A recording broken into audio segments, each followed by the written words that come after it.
My husband and I waited for years to become parents. Probably 7 or 8 years later, we finally became pregnant. I became pregnant. My wife Julia and I were living a dream. We had the opportunity to live abroad. It's something I always wanted to do. At that point, we were still young enough where we didn't have children yet, and we thought, well, maybe at some point it'll be the right time. And the right time kind of came to visit us when we were in Paris. So we found out in the middle of 2006 that Julia was pregnant, and we were overjoyed. Our story first started almost 7 years ago on November 3rd, 2006. We just found out earlier that week we were expecting another baby. I felt like I touched heaven.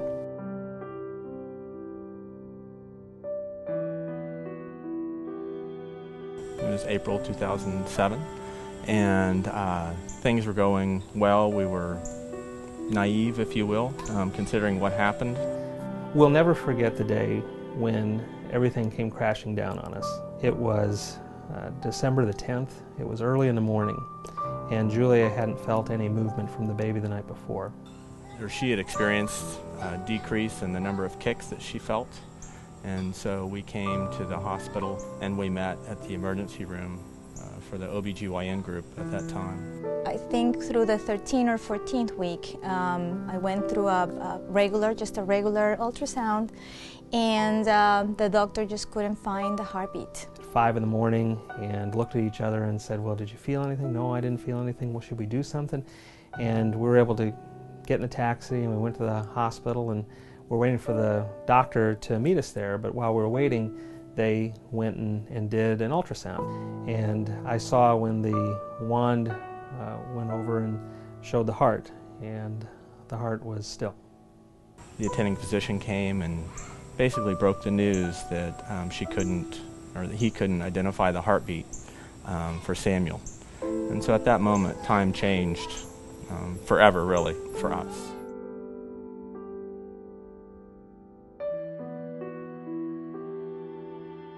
My parents have had 3 children that had miscarried, and I am the only one that has survived so far.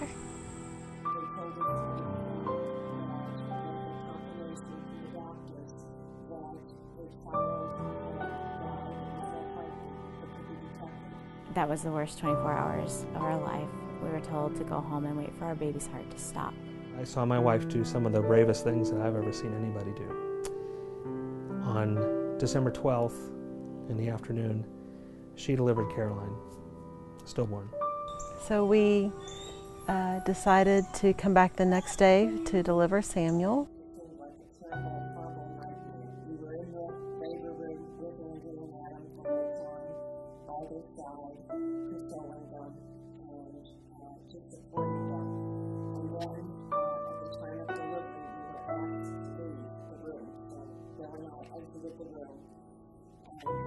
I will never forget the horrible screaming coming from that room.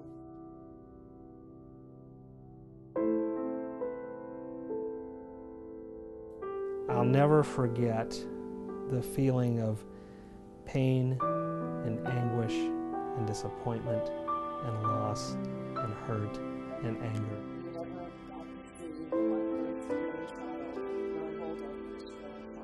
I'm still sad because now that I have 2 other siblings, I think that they would have fun playing with him also. I was pretty much in a daze. I was pretty much not knowing exactly what was happening, and my poor husband couldn't even do anything for me. Nobody really could do anything for me. This made me feel kind of mad and sad and angry that I couldn't have them with me. I wanted to help, but I didn't know how.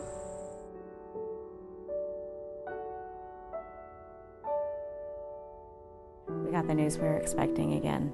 I was terrified. And then later that week we found out that the baby's heart had stopped. We went to another hospital that did have a bereavement program in place, and it was SHARE. You know, no one had prepared us for what to do if you don't go home with a baby. After the delivery on either the 2nd or 3rd day, One of my caregivers came in the room and told us about Share, and that's really where I would say time started again.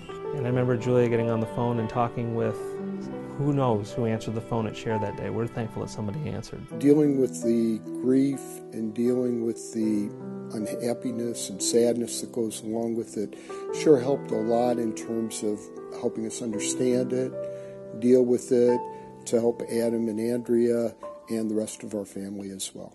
So I remember going back home and went to the internet, and I found Share.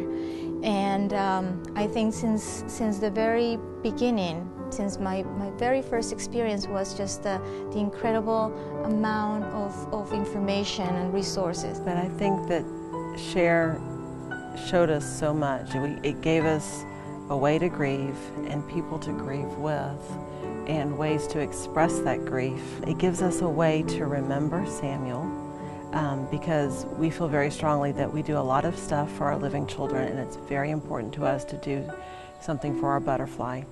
It gives us the walk where we get to be with other families. It gives us Angel Ball where we get to bring our friends and show them Share and almost celebrate the memory of our children through this organization. On his birthday, we made a little candle for him, so we'll light that, and on his Angel Day, we'll light it. We came to Share groups, and going through it with the support has just been a totally different experience. My husband and I are now the proud parents of a son who we adopted back in 2011, and I think through the coping techniques that I learned through Share, I am able to be a much better mom. It's not as if we set out to join this organization, but once we have, we know that there are no better friends and no better support than Share. Share is always here to help you.